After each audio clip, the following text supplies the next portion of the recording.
네, 오늘 또, 함께 또 문화운동을 함께 하고 있는, 네, 우리, 네, 김 선생님, 반갑습니다. 안녕하세요. 네, 세월은 자꾸 흘러가고, 네, 뭔가 후손들에게 뭔가 남기긴 남겨야 되겠는데, 참 어렵습니다.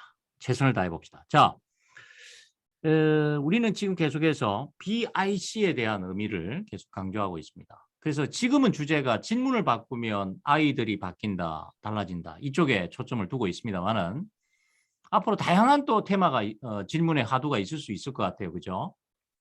자, 일단 네. 이쪽에 대한 부모님들의 이해도를 높여놔야 될 것 같아서 일단 이쪽에 계속 한번 매진해 보도록 하겠습니다. 오늘 또 고1 소재로 우리가 공식적으로 정한 단원으로 보면 3단원 정도에 해당이 됩니다. 바로 2차 방정식, 복소수와 2차 방정식이라는 영역을 가지고 역시 출제 문제를 가지고 질문의 형태를 바꿔야 된다를 표현해 보도록 하겠습니다. 보이는 세계와 보이지 않는 세계가 연관되지 않으면 우리가 초등학교, 중학교 때 배운 내용이 고등학교 때 무용지물, 즉 쓸모가 없게 된다라는 그런 주장을 하는 많은 분들이 있습니다. 자, 거기에 대해서 한 말씀 부탁합니다. 네. 초등학교, 중학교 때 나왔던 내용들이 역시 마찬가지로 이제 고등학교 때 그냥 베이스로 깔려서 나오는데요. 네, 그런 것들이 이제 문제에서 보여지지 않지만 저희는 해석을 해서 결론까지 네, 가야 됩니다. 그렇기 때문에 보이는 것과 보이지 않는 것을 연관 짓는 그 요소 자체가 초등학교, 중학교 때부터 계속 쭉 이어져 가기 때문에 공부는 어렸을 때 좀 낮은 학년부터 이 연관 짓고 질문의 형태를 바꾸는 형태로 해야 합니다. 네. 자, 그래서 반드시 내가 이전에 배운 내용이 이제 인비저블이 되고 보이지 않는 세계, 지금 배우고 있는 세계가 비저블이고 그 둘이 이제 연관이 돼야 되는데, 그죠? 끝없이. 자, 그래서 우리는 그걸 훈련해야 된다 해서 BIC라는 단어를 표현한 바 있습니다. 맞나요? 네. 자, 그래서 이제 이 BIC에서 가장 그러면 이 연관 짓는 훈련을 하기 위해서는 뭔가 우리가 지금 하고 있는 것 중에 문제점을 찾아내고 그걸 고쳐야 되겠는데, 그죠? 거기에 네. 하나로 보인 내용이 질문을 바꾸면, 바로 아이들이 뭐 한다고요? 바뀝니다. 네, 변합니다. 바뀐다는, 달라진다는 그 내용인데요. 자, 이 부분을 듣는, 아직도 이해가 안 가거나 또는 처음 듣는 분을 위해서 질문이 바뀌면 아이들이 달라진다에 대한 의미를 한번 표현해 보도록 하겠습니다. 네. 기존의 질문들은 네, 음 "너가 이것을 아니?" 예를 들어서 뭐 "소인수 분해다. 소인수 분해가 뭐야?" 라고 물어보죠. 네, 그러면 이것을 답하는 아이들은 내가 소인수 분해를 외웠다면 답을 할 수 있고 외우지 않았다면 네, 답을 하지 못합니다. 네, 이것은 과연 궁극적인 이런 교육 방법일까요? 네, 그건 아닌 것 같습니다. 그런 질문은 흑백 논리로 이제 이어질 수 있고 네, 아이들을 계속 암기식으로 변하게 하기 때문에 네, 결국에 고등학교 때 가서 해석이 필요한데 해석을 하지 못하는 아이들로 이제 전락하기 때문에 질문을 바꿔야 합니다. 네. 자, 그래서 질문을 바꾸면 그 질문의 방식을 이렇게 바꾸게 된다면 형태를요. 연관 지을 수밖에 없다. 즉, BIC가 작동한다. 그런 이야기네요. 네, 맞습니다. 네. 자, 바로 그 부분만 바꾸어도 애들은 달라진다 하는 그 이야기, 해 가겠는데요. 제가 보충 설명을 한다면 우리가 지금 배우고 있는 방법, 대다수가 배우고 있는 방법, 선생님의 설명을 듣고 조용한 데 가서 문제 풀면서 그 개념을 확립하는 이 방식은 잠시는 저장 창고에, 즉 생각하는 나무에 붙어 있다가 다 떨어져 나가는 그런 경향을 보이죠. 그래서 결국은 이런 주입식, 뭐랄까 조작해서 만든 어떤 모든 이런 모양들은 결국은 어느 날 위험에 처하게 되고 무한 경쟁에서 밀려버리는, 이제 지금 글로벌 경쟁 체제다 이렇게 이야기를 합니다. 즉 세계적으로 네. 이제 경쟁을 하고 있는데 지금 인터넷을 하시는 분들은 다 느끼겠지만 구글이든 어디든 사이트 들어가 쳐보면 외국 사이트 그냥 바로 들어가집니다. 이런 정말 무시무시한 시대에 살고 있는데 뭔가 문제점을 그걸 지적하고 있는 언젠간 우리 자신을 포함해서 그 경쟁에서 밀린다의 그림을 이렇게 표현하고 있는데요. 어쩔 수 없이 밀릴 수밖에 없는 그 현장을 우리 조금이나마 막자. 아니면 더 적극적으로 맞자고 이 질문을 바꾸면 아이들이 달라진다를 외치고 있습니다. 자, 김 선생님, 네. 우리가 이런 비극을 만들어서는 안 되겠죠? 네. 알겠습니다. 자, 그러면 시작해 보도록 하겠습니다. 자, 출제 문제가 있습니다. 물론 어떤 애는 금방 정답, 3입니다. 이렇게 하는 애가 있고, 어떤 애는 이게 뭔 소린지도 이해가 안 가고, 사고가 흘러가지도 않고, 그냥 막, 발만 둘누 그러다가, 결국은, 뭐, 심한 경우, 찍는 경우도 나오게 됩니다. 어느 날 찍는 게 부끄럽지 않다고 그러죠. 찍어서 맞추면 이게 상당히 부끄러워해야 될 내용인데 대다수가 찍는 사람이 많다 보니까 그게 또 하나의 문화가 돼버렸다. 우리 학창 시절. 자, 그래서 그런 문제점을 극복하고자 이런 질문의 문제점을 우리가 자꾸 지적을 하죠.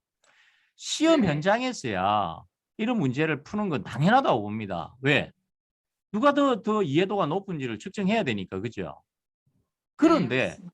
시험이 아닌 일상생활에서 이렇게 하게 되면 시험장에 갔을 때 정말 심각한 문제가 생기죠. 그래서 지금 대한민국에 많은 학생들이 수학 때문에 골칫거리 아닙니까? 네, 자, 이런 맞습니다. 질문이 갖는 단점에 대해서 한번 말씀 듣겠습니다. 네, 말씀해 주신 대로 이런 시험 문제는 필요합니다. 얼마나 이해를 하고 있고, 그리고 얼마나 이 생각하는 나무가 자라 있는지를 평가하기 위해서는 필요로 한데, 우리는 현재 이런 시험 제도에 목을 매면서 준비를 한다는 것이, 이 문제를 어떻게 하면 빠르게 풀 수 있는가, 어떻게 하면 1점이라도 더 맞을 수 있는가, 여기에 목적을 두고 있거든요. 네. 그러면서 선생님의 이런 강의를 외우고 그리고 프리집에 의존하고 하다 보니까 새로운 문제로 변화가 바뀌었을 때 어떤 소리인지 하나도 이해가 안 가고 해석이 안 되기 때문에 발전이 없고 확장을 하지 못합니다. 네, 좋습니다. 자, 그러면 여기에 대한 나중에 그 마지막 부분에서 왜 이런 학습이 결국 이 문제만이 아닌 다양한 문제를 풀 수 있는 힘으로 발전하는지에 대해서 이야기를 또 나눠보겠습니다. 자, 그러면 이런 질문을 그러면 도대체 어떻게 바꿔란 말이냐? 막막합니다. 그죠? 네, 제가 네. 처음에 연구할 때 그런 모습이었는데요. 자, 연구에서 찾아낸 질문의 형태 한번 보겠습니다. 먼저 첫 번째로 제시하는 형태입니다. 무수히 많은 이 안에는 질문과 앤서리 들어 있습니다. 이걸 우리 구조도 학습이라고 그러죠. 네, 당연히 이제 맞습니다. 지금 현재 우리가 많은 학생들이 이걸 이제 사용을 하고 있는데 이제 문제는 이거를 해도 뭔가 부족한 학생이 있다는 거죠. 이런 네. 학생들은 그럼 어떻게 할 거냐 이거죠.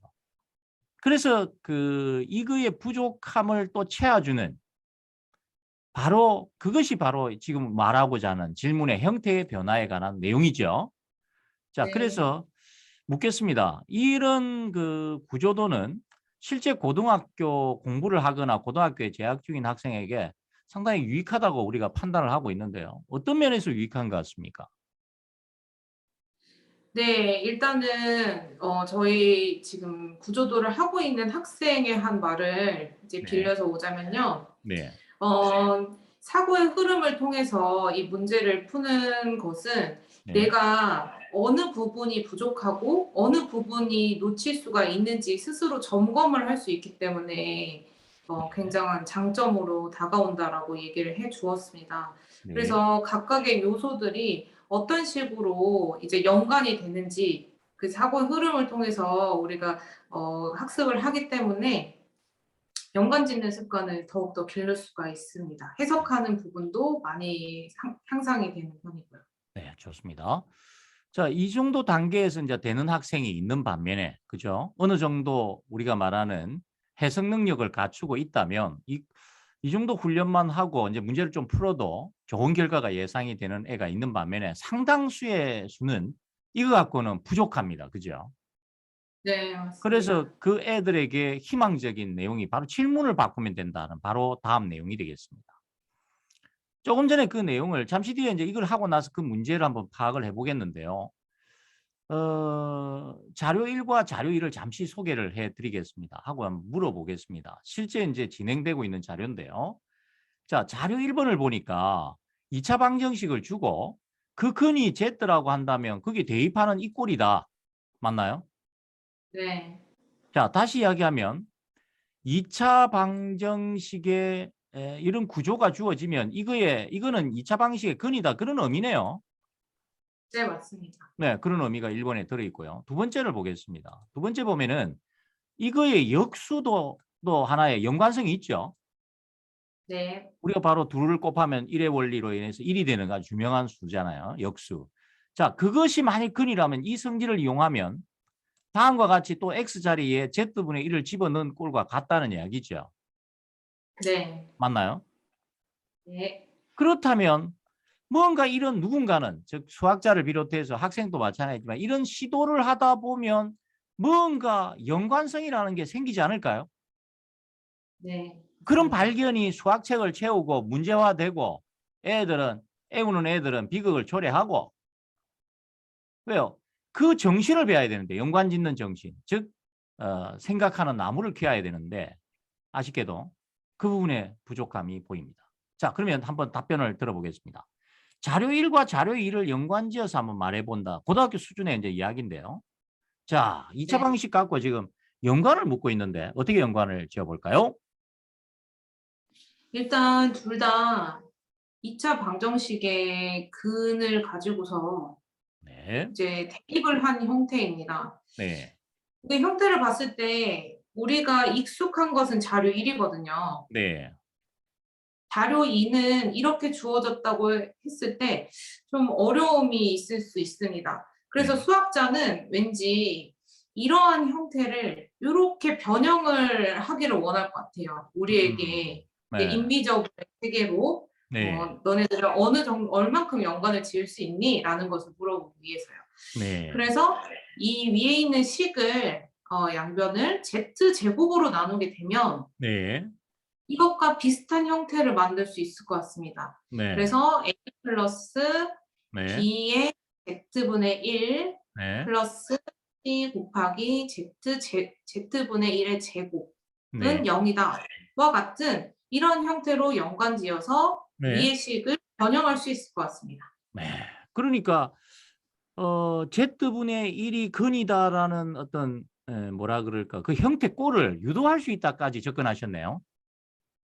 네, 그렇게 해야지 우리의 눈을 속일 수 있을 것 같습니다. 그럼 한번 물어보겠습니다. 와 이런 쓸데없는 짓을 애들이 말하는 이런 연관을 왜 자꾸 만들어내는 겁니까? 애들이 좀 항의를 하죠. 애우는 입장에서는 되게 불편합니다. 그죠? 네, 맞습니다. 그에 대해서 한번 한 말씀 해보시죠. 음, 이렇게 형태를 바꿈으로 인해서 네, 수학자는, 네, 수학자는 형태를 바꾸죠. 네, 근데 이 푸는 사람의 입장에서는 그 네, 사람의 의도를 파악을 하고 어떤 것이 숨겨져 있을까 고민하고 그러면서 내가 알고 있는 것과 연관을 지어가는 이 과정에서 우리 머릿속에 있는 생각하는 나무가 하나하나씩 가지를 붙여 나가면서 풍성하게 자라게 됩니다. 그런 네, 것들이 우리 삶에 있어서 꼭 필요한 요소가 아닐까요? 네. 그게 바로 창의력의 출발점이라는 이야기 같은데요. 그 네. 학생이 지금 그런 질문을 한 학생한테 제가 조언을 한다면 수학의 공부의 본질인 인비저블과 비저블을 연관짓는 훈련의 과목이라는 걸 좀 까먹은 것 같아요. 음, 그러니까 맞습니다. 이순신 장군도 그런 바로 인비저블의 세계하고 비저블의 세계를 연관지었기 때문에 추풍 낙엽으로 떨어지기 위기 직전에 있던 조선 사회를 구할 때 수학을 이용하지 않았습니까? 네. 이처럼 뭔가 그 연관짓는 힘이 없다면 수학을 통해서 그 힘을 키웠기 때문에 그것이 그 난국에서 떠오르지 않았을까요? 네. 너무 깊이 맞습니다. 들어가면 갑자기 역사하고 섞이니까 좀 그렇습니다만은 부모님들이 이게 뭔 과목이고 하고 이렇게 이야기하시니까 예, 사실 뭐 다 하나의 과목인데 예, 자 한국에서는 좀 불편하죠. 자 좋습니다. 그러면 자료 1과 자료 2를 연관짓는 한 학생의 답변을 통해서 한번 해석하면서 우리가 거기에 의미를 더 첨가해 보도록 하겠습니다. 자, 그러면 한번 읽고 한번 해석 부탁하겠습니다.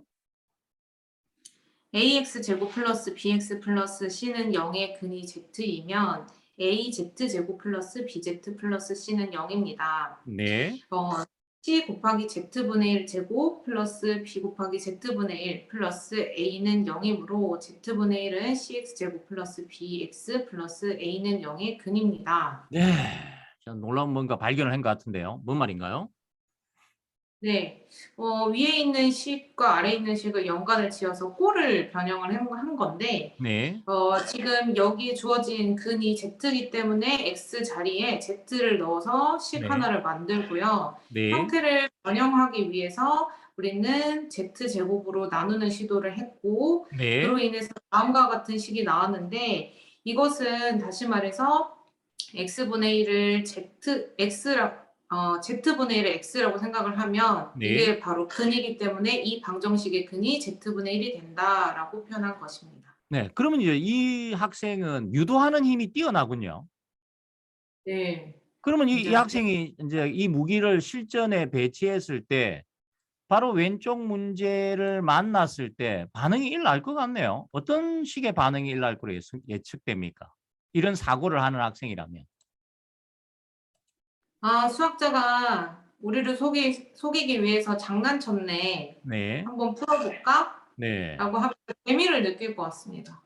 그러니까 요 Z라는 요게 2차 방정식의 근이고 그다음 Z분의 1이라는 게 근이 되려면 뭔가 이 Z 자리가 뭐로 바뀌어야 된다.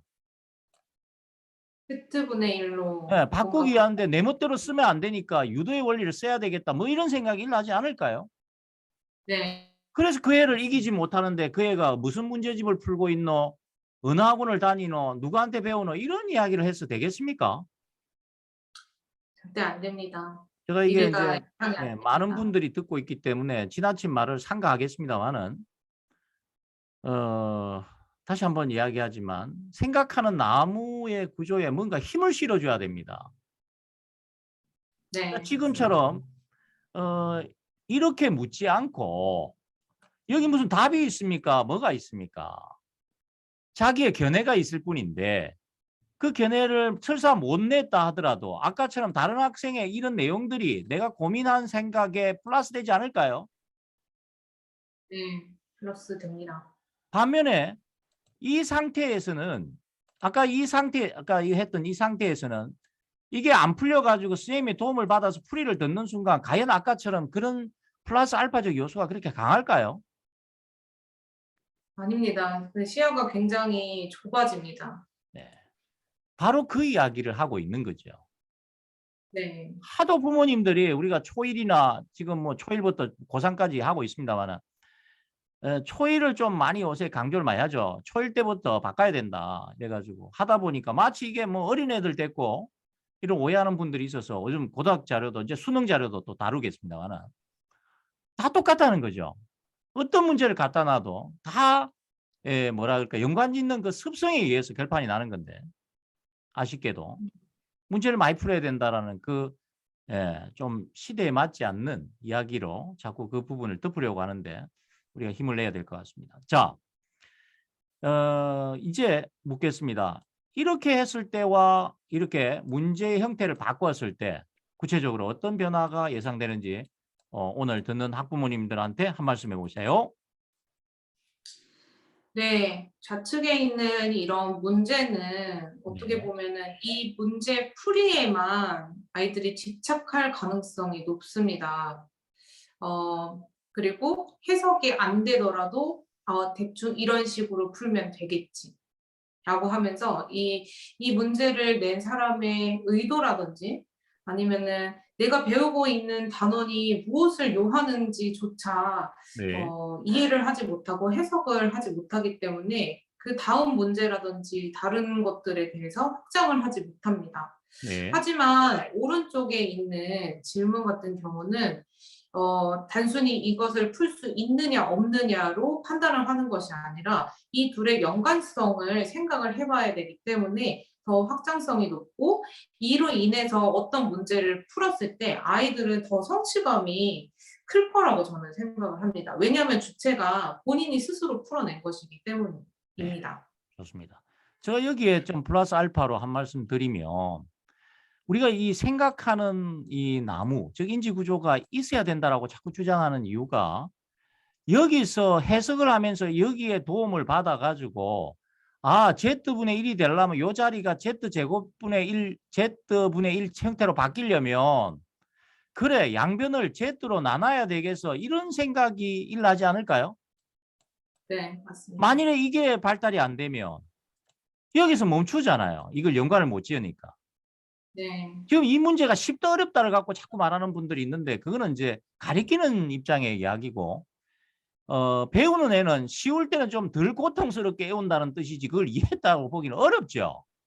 네, 맞습니다. 그 이야기를 하는 겁니다. 그래서 양쪽에 Z제곱을 곱했을 때 아까 말한 것처럼 그러니까 애들이 머릿속에서 이게 일난다는 이야기죠. 네, 이게 되다 보니까 답이 3일 수밖에 없는 틀리기가 어렵다라는 그런 이야기를 하는 우리는 뭐 좀 우리 학창시절에 보면 이런 놈을 금방지다고 합니다만은 다른 게 아니라 이 생각하는 나무의 성장의 크기가 다르다는 거죠. 네. 그럼 이걸 어떻게 키우느냐? 바로 질문의 형태를 뭐 해야 된다고요? 이렇게 바꿔야 됩니다. 그러니까 우리 가리키는 쌤들이나 최선을 다해 가리키고 있습니다. 잘 가리키고 있어요. 정말 기술도 발달해가 정말 다양한 방법이 있는데 거기에 뭐가 하나 부족하다 이거죠. 주체가 선생이 되면 안 된다는 겁니다.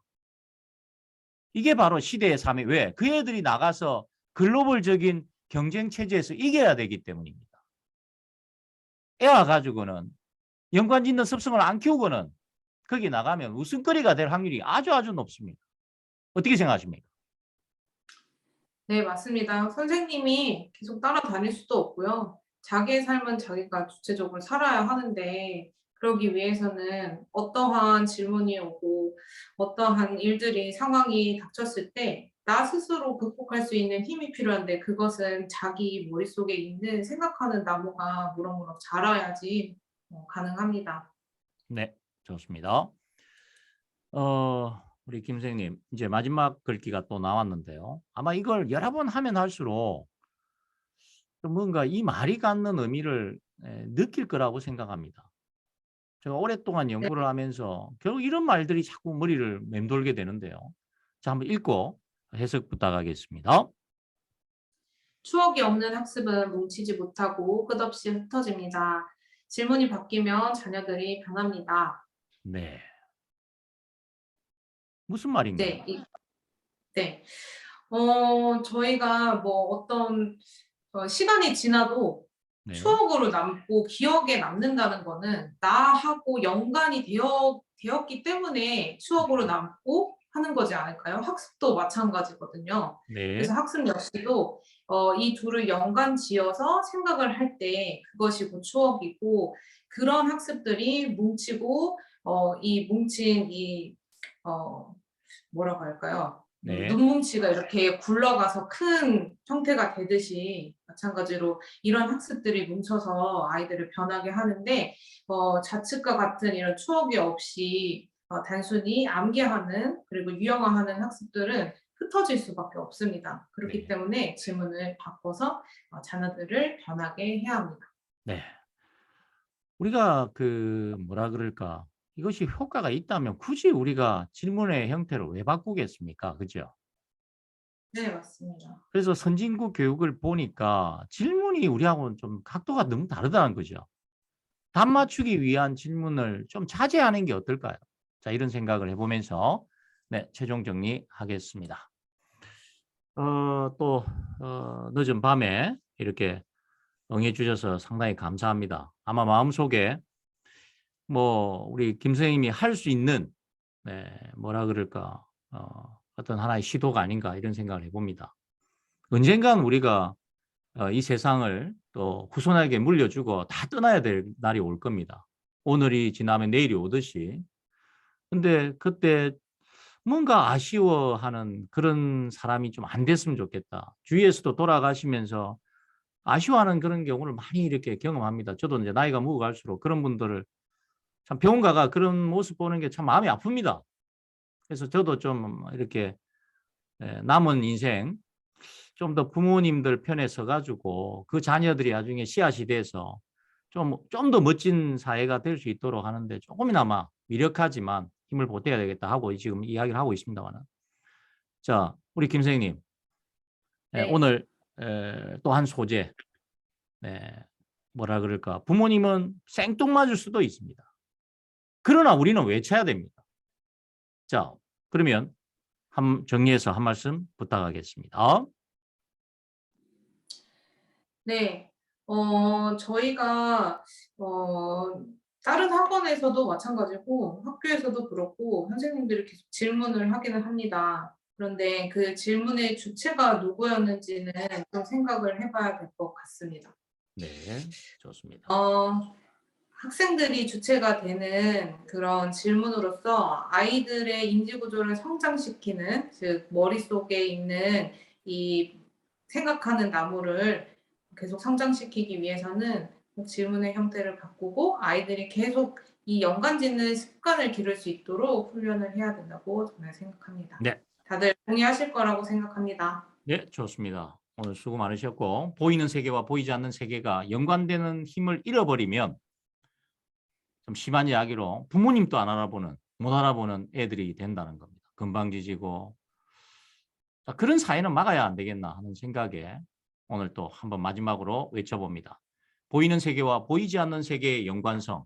그걸 위해서는 질문의 형태를 바꾸어서 자녀들의 변화를 모색해야 된다는 거 강조하면서 마치도록 하겠습니다. 오늘 또 역시 수고하셨습니다. 감사합니다. 네.